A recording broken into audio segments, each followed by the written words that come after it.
Hello दोस्त, नमस्ते, प्रणाम। मैं हूँ आपकी संगीत दुनिया ने से 84। आज आप लोगों के लिए बहुत ही प्यारा सा सुहाग गीत लेके आई हूँ,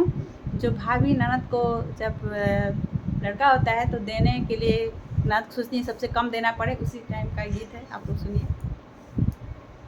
काले बू बबुआ के निशानी नाना दरानी, काले बू बबुआ के निशानी नाना दरानी, हाय रे तुहरा भौजी बड़की दानी नाना दरानी, हाय रे तुहरा भौजी बड़की दानी नाना दरानी, टिकवाता ननद हमारा माई के दिहल हा, टिकवाता ननद हमारा माई के दिहल हा, नथिया हो बाबू के निशानी नाना दरानी,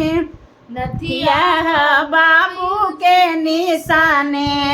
नाना दरानी,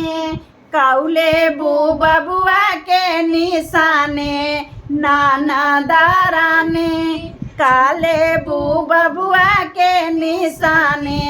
नाना दरानी, चूड़िया त ननद हमारा भैया के दिहल हा, चूड़िया त ननद हमारा भैया के दिहल हा, कंगना है दीदिया के निशाने नाना दरानी, कंगना है भौजी के निशाने नाना दरानी, पाया जनिया हमारा जीजा जी के दिहल हा, पाँव पाया जनिया हमारा जीजा जी के दिहल हा, बिछुआ है दीदिया के निशानी नाना दरानी, बिछुआ है दीदिया के निशानी नाना दरानी, काले बू बबुआ के निशानी नाना दरानी, काले बू बबुआ के निशानी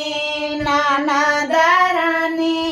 विद्या त ननद हमारा सासु जी के दिहल हा, विद्या त ननद हमारा सासु जी के दिहल हा, सिंदूरा है सैया के निशानी नाना दरानी, सिंदूरा है सैया के निशानी नाना दरानी, हाँ तुहरे भैया के निशानी नाना दरानी, काले बू बबुआ के निशानी नाना दरानी, काले बू बबुआ के निशानी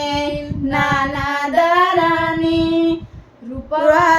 छुनर ननद हो घर घूमन हो, रूपवा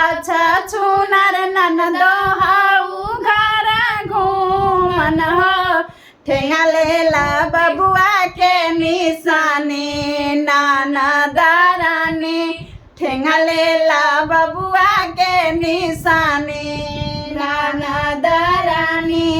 काले बू बबुआ के निशानी नाना दरानी, हाय रे तुहार भौजी बड़की दानी नाना दरानी।